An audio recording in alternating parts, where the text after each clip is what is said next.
SleepLIVE.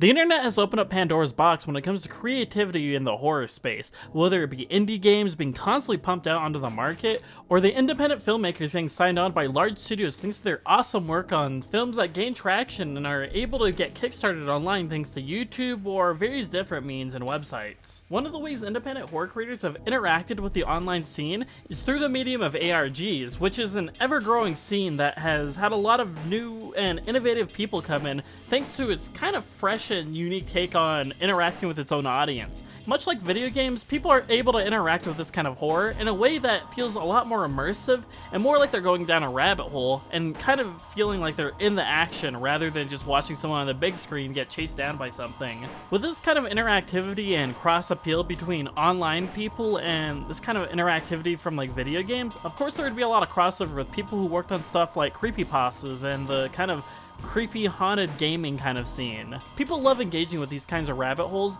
trying to obtain this forbidden knowledge and uncover the secrets that the creators have hid within. It taps into that weird part of your brain where you want to learn about the taboos and go into the supernatural, learn about the horrors of the world and the truth that is behind everything. And this is able to reach a larger audience using mediums and stuff we're familiar with, like video games or characters or iconography from stuff that we're super interested in. One of those aspects being, and kind of the topic of today being, the creation behind something and why something may become lost media. Was it simply a creative difference between the people working on the project, or was it possibly because of something much more sinister? That's what the YouTube channel Petscop is aimed to do, with this authentic feeling deep dive by a guy named Paul, slowly uncovering the sinister secrets of an unreleased PS1 game. The series comes off as this let's play of sorts, with its intention seemingly only being for a handful of people. It has that taboo nature that intrigues us and makes us feel like we found something that we shouldn't be watching, but we keep watching anyway, trying to learn the secrets, and finding these clues to help us uncover this grand story. It has this personal connection that I feel like a lot of modern ARGs are kind of missing out on. You don't have to suspend your disbelief and feel like you're just watching some news channel from an alternate dimension. Rather, it feels like you, yourself, have discovered this obscure let's play within the sea of content being constantly pumped onto the platform. Again, making you feel this kind of personal connection to what you're watching. What probably helps this whole vibe is it feels so authentic, with everything down to the visual style being almost like an actual PS1 game,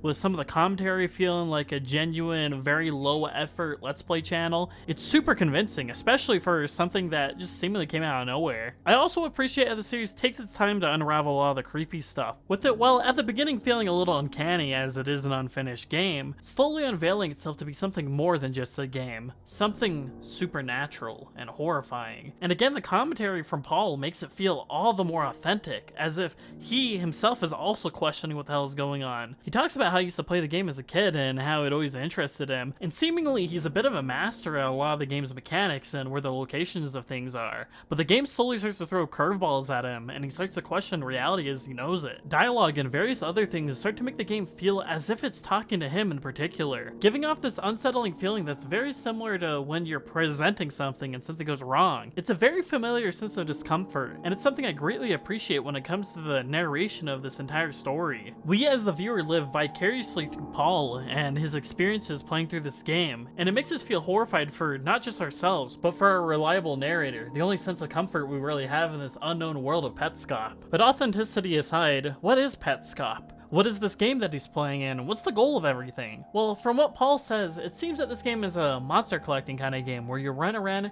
and try to collect these various different pets, going through these different puzzles and slowly unlocking these different monsters. It's like a collectathon kind of game, very much of the era of the PS1. I really like the game's art style too. It very much feels like that, kind of Klonoa feel where it has like the 2D sprites on like a 3D plane. It's very cool and cutesy, and it's an aesthetic I super love. Again, it's that sense of familiarity that makes us relate to this character and the setting so that it can engross us in its horror later on. This happens when Paul makes it fairly into the game, and he inputs a code from a note he found with the game, seemingly unlocking some kind of secret. Kind of like those PS1 GameCube era cheat codes where you would press something to unlock all the characters in like a fighting game so you could set up a tournament or just have everything unlocked for you to mess around with. When Paul presses this code though, things seemingly get a little weird. The music stops and he leaves the area, leading him to a brand new area. This isn't like any other area of the game though. It feels very different. The art direction of the environment shifts to something more like Silent Hill, or kind of like Gary's Mod, early Valve stuff basically. This leaves our narrator Paul to slowly explore this kind of empty world. It's kind of like Yume Nikki or LSD Dream Emulator, that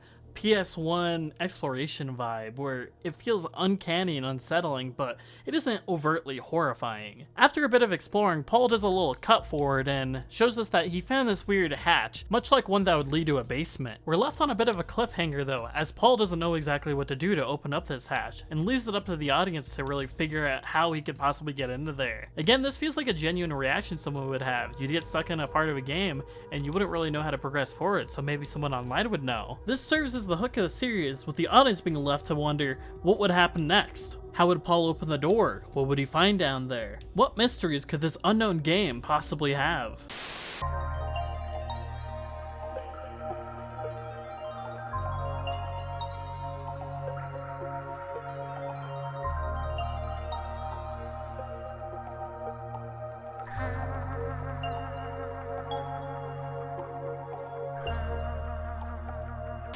This 24-episode rabbit hole would go deeper and deeper, with us slowly learning more and more about this world and what could possibly be going on with Paul's connection to the game, the supernatural element within the game, the liminal, uneasy feeling of the game. That kind of stuff. It was an intriguing hook, and it created a huge audience for people trying to figure out the mystery around this game. Countless theories and speculation would be made as to what would happen next, and where could all these clues be leading to. I'm not here to answer those kinds of questions though. I'm purely here to look at it on a quality angle. Why do I feel as if this series succeeds where a lot of ARGs fail? Well, there's a lot of different aspects to this that feel, again, very authentic and capture the tone of what I find to be truly horrifying. One aspect in particular I feel like is super well done that a lot of ARGs kind of fail in is the fact that it doesn't over-rely on really stupid uncanny shit. What I'm talking about mostly when I say the stupid uncanny shit is referring to a lot of the ways that these ARGs try to scare you, whether it be through these really dumb looking faces that look like the Germa meme, or these really low effort images that just pop up and are like, oh, it's slowly becoming scary and shit.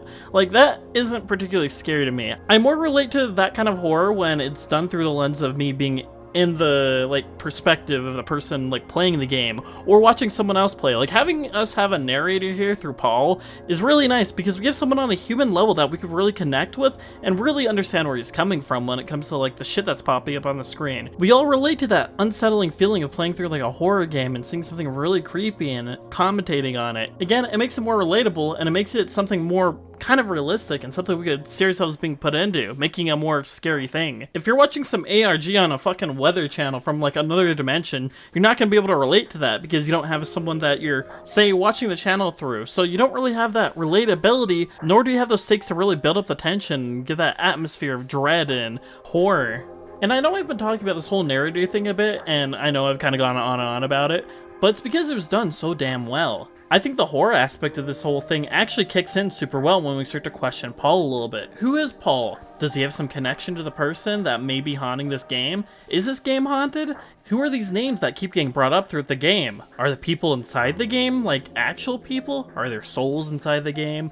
What is the story this ARG is trying to tell? Well, that's up to your interpretation. That's kind of the appeal of these ARGs. How much can they hook you into the mystery? How well do they establish this mystery? Do you feel invested in the world? Is it something that you relate to? What horrific shit is under the surface of all this? These kinds of questions are what really engrosses you in this kind of world. A good ARG should feel like stumbling across a website you shouldn't be on. Something taboo or something dangerous. This brand of internet horror, the horror of discovering something. The modern version of finding clues within books. Yes, that kind of horror. And I think that kind of horror is done super well here. Sadly, I don't think there's a lot of ARGs that really tap into this as much anymore. There's a lot more tools out there for you to work with, but it feels like a lot of people aren't tapping into the potential of it. Instead, it feels like a lot of people are purely making stuff for the sake of baiting YouTubers to make theories about them. Again, it's kind of an issue that a lot of horror nowadays is kind of dealing with online, whether it be mascot horror, general indie storytelling. or just marketing in general nowadays. It's sad that a lot of horror can't just stand out on its own and get the recognition it deserves just for being quality. Sadly, you need to follow trends and you need to make artificial interest. This isn't to say that this kind of horror is dead, absolutely not. I think there's a lot of really great creators still out there making really good ARGs or these kinds of analog horror kind of content, but quality creators in ARGs such as the ones made by Alan Resnick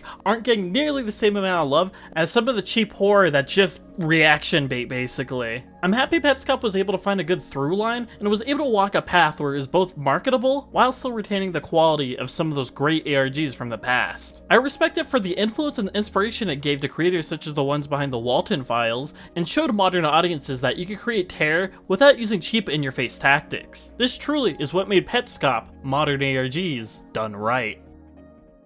Thank you guys for hopping on by for my video on Petscop. This was a bit of a different kind of video for me, and I enjoyed really making this. It kind of felt like a newer tone for me, and I very much enjoy making this kind of content. If you enjoyed this video, please leave a like, comment, subscribe. That helps me know that you guys like this new direction for the content, and I'll most definitely be keeping an eye out for that. I'm really excited to see the conversation that this video sparks, and I'm looking forward to what you guys have to say. But again, this has been SleepLIVE. Thank you guys for watching, and I hope to see you guys next time. Bye-bye!